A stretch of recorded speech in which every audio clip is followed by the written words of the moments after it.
Hello everyone, welcome to Conscious Marketing Movement podcast, where we bring you thought-provoking conversations to challenge traditional marketing practices and inspire a new paradigm to shape the future of marketing for a better tomorrow. So whether you're listening to us on your commute or at home with your favorite beverage, make yourself comfortable and enjoy the episode.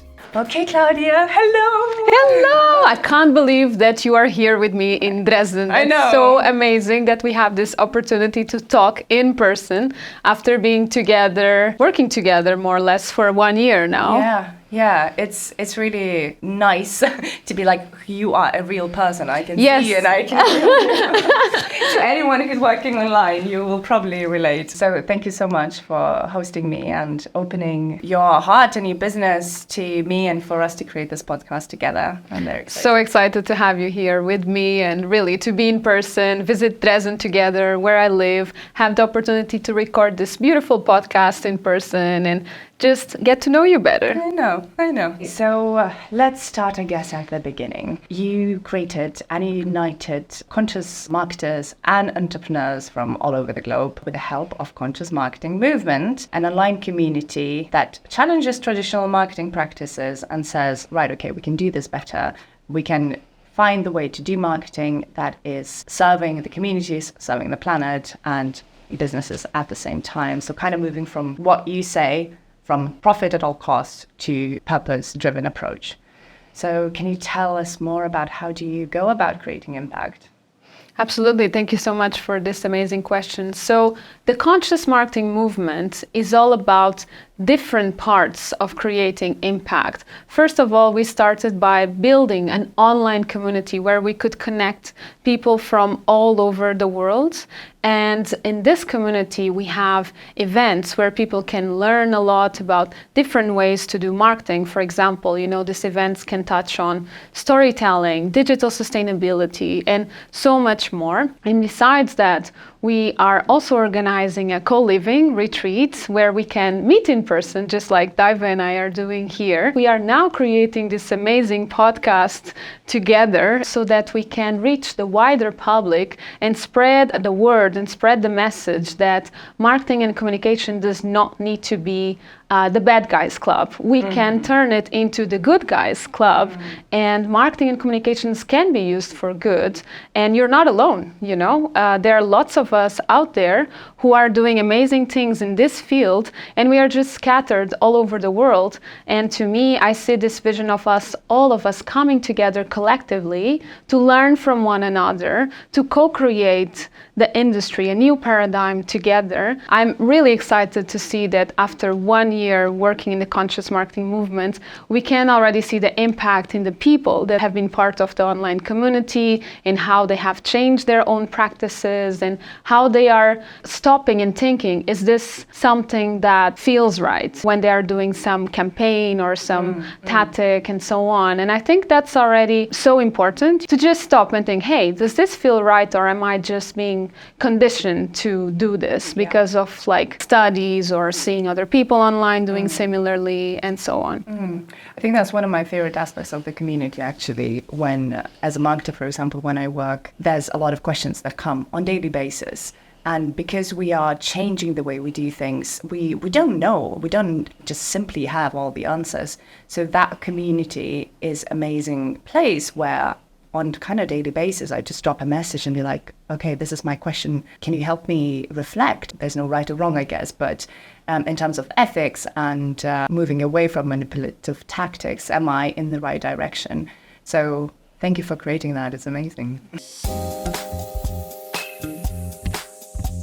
People can interpret conscious marketing in different ways. Can you tell us what is conscious marketing to you?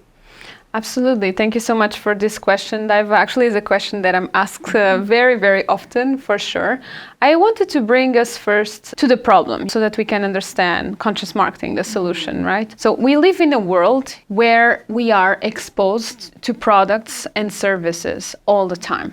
So in the past, our parents could just see advertisements in newspapers or when they go out and the billboards and things like that. But right now, we are exposed to promotions of products and services full time, all the time, on our phones, and anywhere we go, there's things to buy. And this has led to a crisis of overconsumption. Marketing and communications, it's at the forefront of this. It is time to think, like, do we want to continue operating in the same way?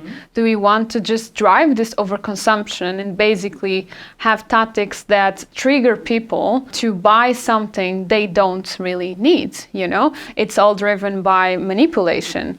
And so these tactics are very frequent in the online space, particularly. So there is, for example, charm pricing, the $9.99s. Like, it triggers someone through psychology, that this is actually very cheap, but it's not. What's the difference between $9.99 and 10? Yeah. It's 1 cent, it's nothing. We are just thinking that this is a good deal because of the way that the price is done. And then another very frequent tactic that we see is exaggerated claims. For example, this values like 1,000 euros, but you can get it for 100. Oh, we see it all the time. Like, why? This is so exaggerated to get something that values 1,000 euros for actually 100 euros. It's very, very strange. And then another tactic that is used again and again, it's fake scarcity. The only 2 spots left, but actually we know that you actually have 10 spots left or whatever it is, or probably even more, right? And so it's used so that someone thinks that they are gonna miss out on something and they have to act now. And that brings me to fake urgency. People feel that if they don't act now, they are gonna miss out on this amazing opportunity and they will never have it again, and so on. So all of these tactics are really some sort of violent ways that marketing has used to bring people to buy something they don't need, pretty much, And so we want to move away from these tactics and bring conscious marketing into the picture. So to me, conscious marketing is all about clarity, choice, consent, calmness, and compassion. There are 5 C's of conscious marketing. And this is what we really do differently. We move away from the other violent tactics, and we are all about doing things differently. And we talk a lot about what this exactly means inside the community and the tactics that we can use that are all about empathy at the end of the day for our potential customer. And instead of triggering them, we want them to make these decisions based on education. We want these decisions to be intentional. So we want where the choice comes in, right? Exactly. Yeah. So Exactly. we giving them a choice. Yes. And to say, like, you don't need to buy this, like, take your time. And this is where slowness comes in, We don't rush them. Clarity is basically about being very clear what the offer is, what the product and the service, what is the needs, what is the problem that this product or service is solving. When it comes to choice, is yes, allowing people to choose whether they want this product or service or not. We don't want to trigger them to just making this decision impulsively. We want them to take their time really to think whether this is right for them. And then calmness is just also enjoying the process of marketing and communication, because it's so beautiful to be able to tell a story to someone, because marketing is also about storytelling, and inspiring others to know more about a certain brand, and understand whether it aligns with their values. It's equally important. And one thing that we are very particular about when it comes to conscious marketing is to move away from the fear-based marketing tactics and really instead inspire others. We want to be positive, we want others to feel like they're making a decision because they are inspired by this product and service or this brand, or because it aligns with their values. We do provide them the information they need to make this decision without an overload of information as well, because that's what we are exposed all the time, a lot of information, and that does not help when it comes to decision making. No. So just like the information they need, and also like how their life would potentially change with this product and service instead of like making them feel really down. Like, for example, let's say there is a cream, for your face, and let's say that you have some pimples. And so the usual status quo is like, oh, your face looks terrible and you have so many pimples and you need this cream and whatsoever.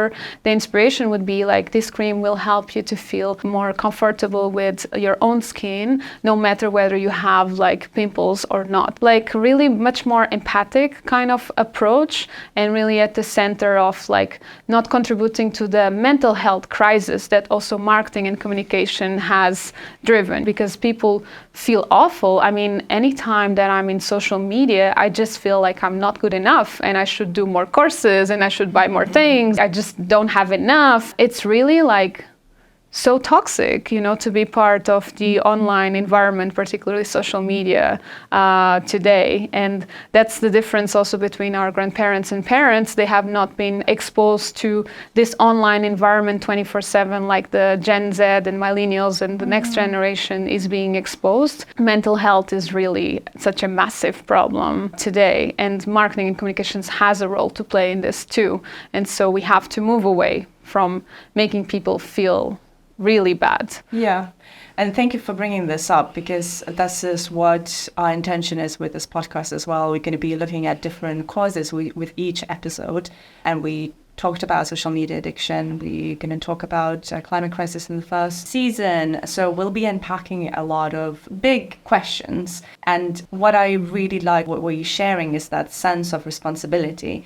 We say, look, we as an industry and people who worked in the industry kind of messed up for a long time. Yes. We've done a lot of damage, and now it's up to us and the generation that comes after us to show that if we're going to continue doing this, if we're going to continue, because marketing industry is not going away, let's just be realistic. And that's something that I really struggled to accept, because I was like, everything needs to stop, all the businesses need to shut down. And then you kind of like grow up a little bit and you're like, okay, well, this is not going away. The solution is to find those new ways of doing things and taking that responsibility and say, yes, I've done it too, but now I'm ready to change. Yes, responsibility is so important. And also that brings us to the question about whether brands are doing much more greenwashing today, and how can we move away from that. If we think about it, brands are trying to tell their potential customers that they are aligned with their values, but in fact, they're not, right? So it is so important that marketing works together with sustainability communications professionals, people that really are experts in these areas, because marketeers have not studied in university, school, or there are no programs really accessible for us to understand exactly whether we are greenwashing or not. So it is so important that marketing and communications kind of gets together almost in the same department with sustainability experts, and really question whether we are promoting this product and service in a transparent way, or are we just manipulating people as well. It's just a new form of manipulation. It has been going on for a while now. I think greenwashing is such a big issue. Luckily, we have Green Claims Directive that came into play. So now we have some sort of guidelines, and we do have pressure, a legal pressure, not to greenwash. So that is a progress in this space. Again, when the new legislation comes in, it shakes the whole industry, and then people kind of move into fear of like, oh, I don't know how to communicate about this. So we as communicators also take that responsibility to study and show good examples and lead companies in a better ways of doing things, and actually challenge them. Yes. Taking that, being brave enough to working with brands and say, is your product or service actually in service of the communities, the planet, and the rest of everything that is alive, or is you just put a green sticker saying that it's green? So we do take that responsibility to educate. So it's actually a really exciting journey. Yes, it's not easy, I would say. I have a lot of compassion for other marketeers out there, because sometimes you do question your potential supervisors and so on, and you kind of are told like, just go with what works and make it pop, and all of those things that we usually experience. I really think that we have a lot of power into influencing how businesses are conducting themselves. costs too, because if we say no, if we refuse promoting this product and service in the way that we are being told and say, no, this doesn't feel right because they're not exactly doing this, it is a lot of responsibility to take in our shoulders, I would say. It is. I guess we can just educate ourselves as much as we can. And, Yes. and then through learning, through applying those learnings in real life with clients, just kind of get better and share. And that's why the community is amazing, because we are all kind of experimenting, finding those better ways, and sharing what each of us are working on is just really, really helpful. So then eventually we can find maybe some really common grounds of guidebooks and, you know, and all the other resources. Yeah, case studies and everything. I think it's also a lot about progress over perfection, because we can definitely not achieve perfection ever, you know. So I think we need to really like take the steps to educate ourselves and others more, so that we can bring a better world when it comes to talking about sustainability and what are the sustainability practices that the companies and the NGOs are doing. And now when it comes to challenges, because we are talking about when it comes to any sort of change making, you face a lot of challenges and a lot of backlash. And I do too, when I bring this stuff in the space. And this is where really juicy conversations start. And I'm really looking forward, because it's all nice, you know, to sit down and agree. But I'm really looking forward to be challenged and be like, because that's going to make us kind of become better at what we do, I guess. So what are the main challenges you're experiencing right now with this concept of conscious marketing? Thank you so much. I think the main challenge that I experience over and over again is skepticism. So people always associate some sort of like conscious marketing is fluff, and it's not at all. It's really about bringing results as well. We want businesses to succeed, basically. Yes. We are not against profit, you know.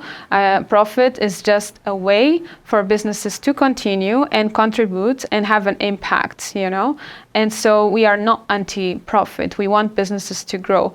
And so sometimes there's this idea that conscious marketing is anti-growth. No, it's just we are not about growth at all costs. And so for us, it's very important that we achieve those results. And we are working also on case studies to show that conscious marketing does work, because we are building relationships. At the forefront of conscious marketing is building relationships with people. And so people buy from people they know, they trust, they are inspired from. It is equally effective. And on top, conscious marketing is intentional, because when someone purchases from you because they really wanted to make that purchase instead of being triggered, they are much more likely to stay and become even potential brand ambassadors, or to buy again and to refer them to others. It's really about caring for others. We have a very caring perspective. So we don't just do any campaigns or any copywriting or any visuals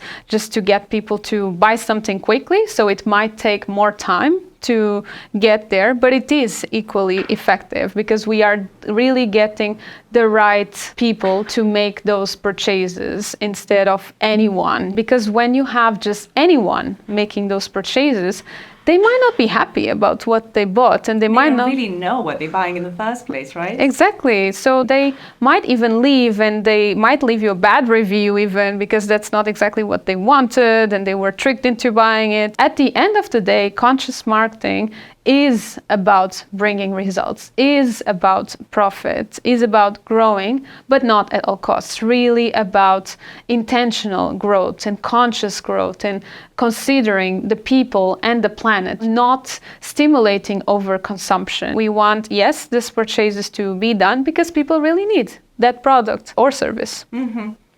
And this is where it comes the kind of the three P's that I also like to look at, which is product, purpose, and people. And before you even go out in the world and promote your services, like really work on those three P's, right? What is your purpose? Why do you exist in the first place? It was the purpose of your company. What are you putting out there in the world? Is it really needed? Is it really purposeful? And then the people, the community, right? So what you talked about, the loyalty. With traditional marketing practices, you can invest a lot of, money in paid ads, quick sale, flashy, discount, providing probably some free stuff on top, get this watch in order to, get this offer or whatever. And then eventually people get manipulated, sometimes not even understanding it, then they make a purchase and then they don't probably stay because there's not that relationship that you talk about. Mm-hmm. So I'm really excited to explore that more and start building those case studies with you. And one of the principles also is slowness. So I'm really curious about this because the world we live in is so fast, right? We talked yesterday about the statistics that on TikTok right now, if Gen Z generation watches a TikTok reel and it's longer than 1 minute, they experience anxiety, right? So the pace that we live in is extremely fast. We go click, click, next, next, next, next, next, next, next, and then, and these platforms, they are created to become addictive.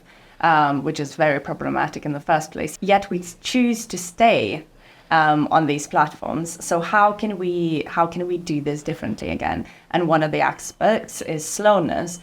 So what I advise to my clients as well is finding your own rhythm. As a company together, if you're a solo entrepreneur, what is your rhythm? What do you feel comfortable with in terms of the frequency of posting? The themes that you're talking about. And a lot of marketing advice out there is, post as much as you can. Try to bash out 3 reels a day. I kid you not, there's teachings out there like that everywhere. And then it's like questioning yourself, and then a lot of people that come to me, they say Daiva, I can't do this. I physically, mentally have no capacity to do this.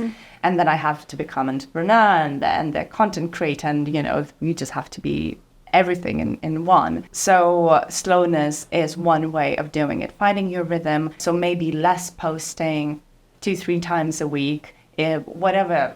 Yeah, quality over quantity. And quality over quantity, and stick to that rhythm and trying to build in consistency. Because consistency, let's agree, that's what we need, right? Yes, it's a long-term kind of game. I mean, for example, in 2022, I had only 1,000 followers on LinkedIn, and now I have 20,000 followers to this date. And it's all about consistency. I don't have viral posts and whatsoever. I'm really about a long-term kind of game and showing up with quality posts and what feels right for me and what I want to bring to others, and what are the teachings and how can I inspire others. And also always my posts are very community kind of led instead of being about me, because we are taught that self-promotion is the way to go to promote the business and so on. Yeah. And I really don't believe this is the answer. And it's not working. I'm sorry, but it's not about you. Yes. Right at the end of the day. Even when you're writing a copy on about you page on the websites, it is not about you. It's about the people that you're serving. It's being in service. I think that's the big takeaway for me of the work that we are doing together and of this time as well. Asking yourself that question: how can I be in service? Beautiful. I love it. So in the current noise and consumptious world that we live in, it's sometimes quite hard to keep the hope going. So what makes you hopeful and what are your aspirations for the future of marketing? I believe that marketing can help in achieving all the sustainable development goals. Of course, we are more focused on goal 12, which is about responsible consumption and production for obvious reasons. But at the end of the day, if marketing and communications work together, if the industry works together, I really believe that we can achieve the Sustainable Development Goals on time. And I'm very hopeful for that. I know that right now it doesn't seem like a very hopeful time because of a lot of crises that are going on in the world. And we have the privilege of being here together, happy and contributing in what we can. I really believe that the Sustainable Development Goals are such a huge guideline for all businesses on how they should really operate for better, and also also I was so inspired by Sarah Santa Cruz, who brought up the inner development goals in one of our latest events. And I think they're just aligned so perfectly, you know. And if we can combine the inner development goals and also the sustainable development goals, we would definitely see a better world. And marketing and communications could be at the forefront of this, really. What I'm really excited about, and we are both quite big dreamers, let's just put it out there. But I choose to be a dreamer, and some may call it, you know, being naive. But what I am really hopeful that we can take this to a level of legislation, because the way the practices are being done, they are very damaging and they are very harmful. And just by having this conversation, I hope we are raising some awareness about the problem and just putting the idea in people's minds, am I buying this because I really need this? Why am I choosing this product or service?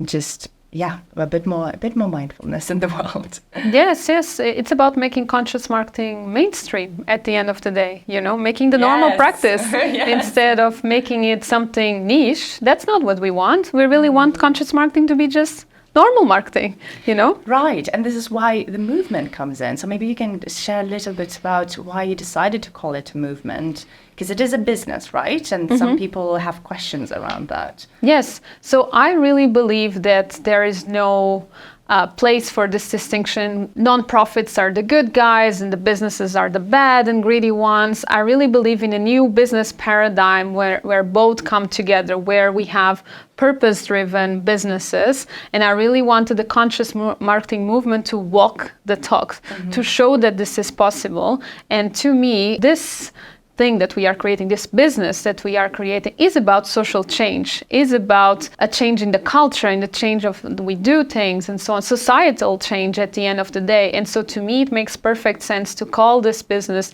a movement, because it really changes things. And we should see businesses as a way to do things differently instead of the bad guys kind of club. So it brings us back to this idea that, okay, big corps are just the bad guys and the NGOs are the good ones, but this is not a sustainable future, because then they are working against each other. And so we want a future where we are collaborating and we are changing things together instead of working separately, because we are so much stronger when we are together instead of apart.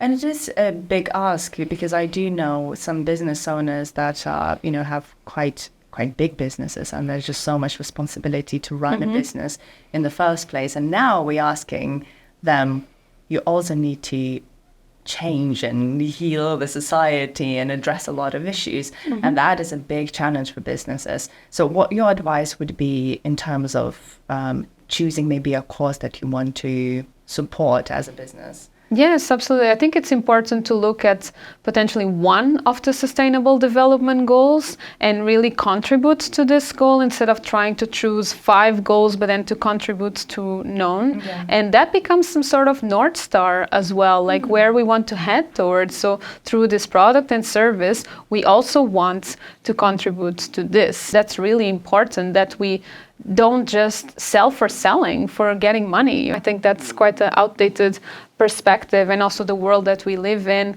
People want to work for companies that are aligned with their values. People want to buy from companies that are aligned with their values. We want to support those who are doing good. So there's a lot of incentives actually to change the current practices. Yeah, it's a crazy percentage. Something like 75% of Gen Z is now asking for companies to do better, and they're choosing the companies based on what purpose they're standing behind. So either you want it or not, this is the direction we're going. And yes, that's maybe for the big people, it's like they should see that this is equally profitable to go towards that direction, but that shouldn't be the main reason why that they are doing this. And that's what we are trying to say here. Conscious marketing is about aligning profits with purpose, and not two things that are distinct. No. So you shared that this is a long-term journey, right? And to sustain yourself in this journey, you probably need to lean on a lot of things. And my question would be, what keeps you going every day when you wake up? So I can't say that I wake up every day motivated. Sometimes I feel that it's such a heavy weight on my shoulders to go against the current and swim as hard as I can, and still seems that the current is taking me. It is a sea of practices and things that don't feel quite right, and it's sometimes so hard to stand out. But at the same time, I feel that this is a moral duty, that we need to change things, do things differently. So even though that I might not be every day motivated, and sometimes I feel like it's just too much, I still want to keep going because I really believe in our cause and the things that we are doing. And I believe that we are driving change.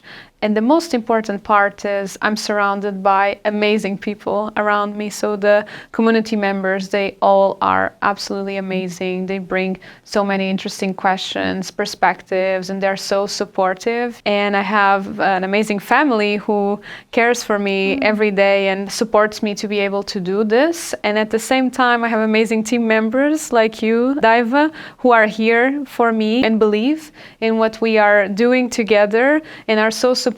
And I'm so lucky to have especially such a amazing group of women, you know, that are there like almost unconditionally, you know, supporting through the highs and the lows, because there are many highs, but there are also many lows. And sometimes we just sell this idea that like it's so easy to have your own business and being self-employed and you're just working at the beach all day, and you know, like you're not working at the beach all day. Sometimes I work on weekends, sometimes I take off a Wednesday, you know. It is like you do arrange your own schedule and work your way around things. But it is still equally difficult, you know, to be a solo founder. And that's why for me, again, community is everything. Being surrounded by amazing people is really what keeps me going. Thank you so much, Claudia. It has been a really, really inspiring conversation. This is our first episode, and I hope we covered the ground of who we are, why we are here, and what we're trying to achieve. So thank you so much, and we'll see you in the second episode.